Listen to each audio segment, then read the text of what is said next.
যদি কোনো মেয়ে ভালো স্ত্রী হতে চায় তাদেরকে এই বক্তব্য অবশ্যই শুনতে হবে। আমার এই বক্তব্য যেটা আমি এখন দিচ্ছি, প্রত্যেকটা স্বামীকে আমি রিকোয়েস্ট করব, যদি এই বক্তব্য আপনার কাছে ইউটিউবে ফেসবুক কোথাও যায়, আপনি মাস্ট আপনার ওয়াইফকে শেয়ার করবেন। স্ত্রীর কিছু কিছু চরিত্রের কারণে, কিছু কিছু কাজের কারণে স্বামীর যে হৃদয়টা আছে এটা ভেঙে চুরে চূর্ণ বিচূর্ণ হয়ে যায়। কি কি কাজ, সে কাজগুলো আমরা জাস্ট প্রেসাইসলি জান। নাম্বার ওয়ান, স্ত্রীর যে কাজে স্বামীর মনটা ভেঙে চূর্ণ বিচূর্ণ হয়ে যায় সেটি হচ্ছে এই, দেখবেন অনেক স্ত্রী স্বামীকে অবহেলা করে। এরকম স্ত্রী বাংলাদেশে আছে না নাই? প্রচুর পরিমাণে অবহেলা করে। আমি বিশ্বাস করি আপনি যাকে ভালোবাসবেন সে হচ্ছে আপনার জীবনের সবচাইতে গুরুত্বপূর্ণ মানুষ।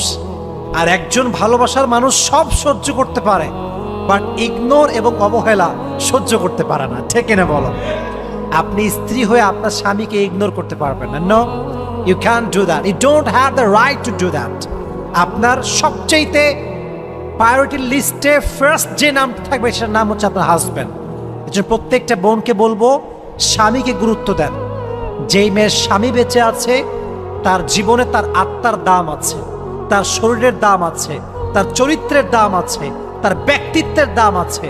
যার স্বামী যখন মারা যায় সমাজের কাছে সবচাইতে অবহেলিতা মেয়ে সে হয়ে যায়। ঠিক কিনা বলেন? একজন বন্ধুকে বলবো, বোনরা আমার, দয়া করে মেহেরবানি করে স্বামীকে অবহেলা করবেন না। আল্লাহ আমাদের বোনদেরকে সেই তৌফিক দান করুক। সকলেই পড়া আমিন।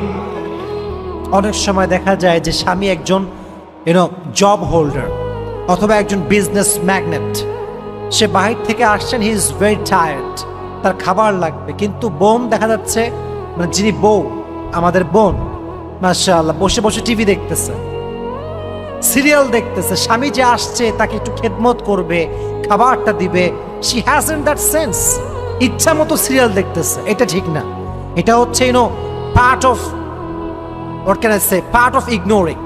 আপনি অবহেলা করছেন বিভিন্ন ওয়ে, তার মাঝে একটা ওয়ে যে আপনি টিভি দেখছেন আর আপনার হাজবেন্ড ক্লান্ত হয়ে বসে আছে, খাবার দাবার কিছু নাই, এটা ঠিক না। ইগনোর করতে পারবেন না। তাহলে এক নাম্বার যে কাজ স্বামীর মন ভাঙে এটা হচ্ছে অবহেলা। বলেন তো এটার নাম কি? মাশাআল্লাহ, অবহেলা। এক নাম্বার এই কাজ আপনি করতে পারবেন না। দুই নাম্বার, প্রত্যেকটা বোনকে, প্রত্যেকটা ওয়াইফকে আমি, this is my humble request to everyone, কি সেটা বিশেষ করে মেয়েদের জন্য বলছি যারা বউ, দয়া করে মেহেরবানি করে never ever compare your husband with anyone। নিজের স্বামীকে কারোর সঙ্গে কোনো তুলনা করা যাবে না। অনেক মেয়ে আছে দেখবেন স্বামীকে বলে, আরে আমার বান্ধবীর স্বামীকে দেখো, সরকারি চাকরি করে, আইফোন কিনে দিয়েছে, লেহেঙ্গা কিনে দিয়েছে, দামি গাড়িতে করে ঘোরাচ্ছে, রেস্টুরেন্টে খাওয়াচ্ছেন। No, you can't compare your husband with anyone. আপনার স্বামী সবচেয়ে উত্তম স্বামী, সেরা স্বামী। হাজব্যান্ড হচ্ছে আপনার হাজব্যান্ডের সেরা হাজব্যান্ড, এটা বলতে শেখেন। যদি আপনি আপনার হাজব্যান্ডকে আজকে সাপোর্ট দেন, আগামীতে সে সেরা হবে। যদি আজকে খোটা দেন, আগামীর সবচেয়ে জঘন্যতম পুরুষ সে হবে। ঠিক কিনা বলেন? এজন্য আমার বন্ধুকে বলবো, বোনেরা আমার, প্লিজ দয়া করে মেহেরবানি করে আপনারা স্বামীকে দয়া করে কারোর সাথে কোনো কম্পেয়ার করবেন না। আপনার স্বামী, your husband is just totally out of any kind of comparison. He is just out of comparison. তার কোনো তুলনা হয় না। আপনার সেরা মানুষ হচ্ছে সে। আল্লাহ আমার বোনদেরকে সে তৌফিক দান করুক। সকলে পড়া আমিন। আল্লাহর হাবিব নিষেধ করেছেন যে তোমরা স্বামীকে কারোর সঙ্গে কোনো তুলনা করো না, এতে করে তোমার স্বামীর মনটা ভেঙে যায়। দুই নাম্বার বিষয়। তিন নাম্বার যে বিষয়টা স্ত্রীদের স্বামীদের মন ভেঙে দেয় সেটি হচ্ছে এই, অনেক সময় অনেক স্ত্রী দেখবেন কি করে জানেন,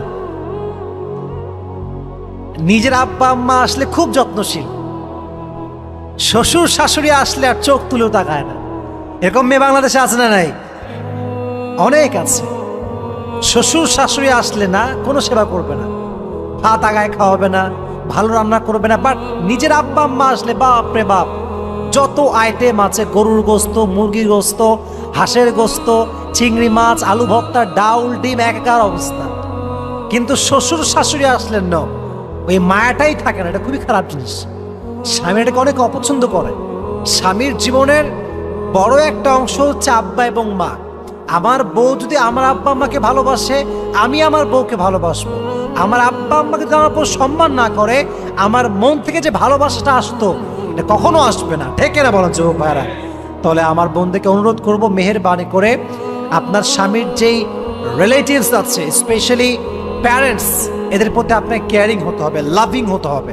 আল্লাহ আমাদের বোনদেরকে এটা বোঝার তৌফিক দান করুক, সকলেই মন খুলে পড়া আমিন। তাহলে 1 নাম্বার বললাম, স্বামীকে ইগনোর করা যাবে না। 2 নাম্বার কারণ বললাম, যে কোনো স্বামীর মন ভেঙে যায় সেটা হচ্ছে স্ত্রী যখন স্বামীকে অন্যের সঙ্গে কম্পেয়ার করে, এটা হচ্ছে 2 নাম্বার। 3 নাম্বার হচ্ছে, মেহেরবানি করে প্রত্যেকটা বোনকে বলবো, নিজের স্বামীর যে রিলেটিভস আছে, আত্মীয় স্বজন আছে, এদের সঙ্গে আপনি ভালো ব্যবহার করেন। এবং আরেকটি বিষয়, এটা খুবই গুরুত্বপূর্ণ, সেটা হচ্ছে স্বামী যা চায় তার বিরুদ্ধাচারণ করা। এটা মারাত্মক বড় ফিতনার জিনিস। সেটা কি জানেন? অনেক মেয়ে দেখবেন বেপর্দায় চলে। স্বামী চায় আমার বউটা পর্দা করুক, পর্দা করে থাকুক, বউ মানতে চায় না, আমি বেপর্দায় ঘুরবো, সিনেমা হলে যাব, বান্ধবীর সঙ্গে আড্ডা দিব, রেস্টুরেন্টে বসে কফি খাবো বেপর্দায়। এটা স্বামীর ইচ্ছার বাহিরের কাজ, এটা করবেন না। আল্লাহ আমাদের প্রত্যেকটা বোনকে স্বামীর আনুগত্য হয়ে চলার তৌফিক দান করুক, সকলে পড়া আমিন। আল্লাহ প্রত্যেকটা বোনকে স্বামীর বাধ্য হয়ে চলার তৌফিক দান করুক, সকলেই পড়া আমিন।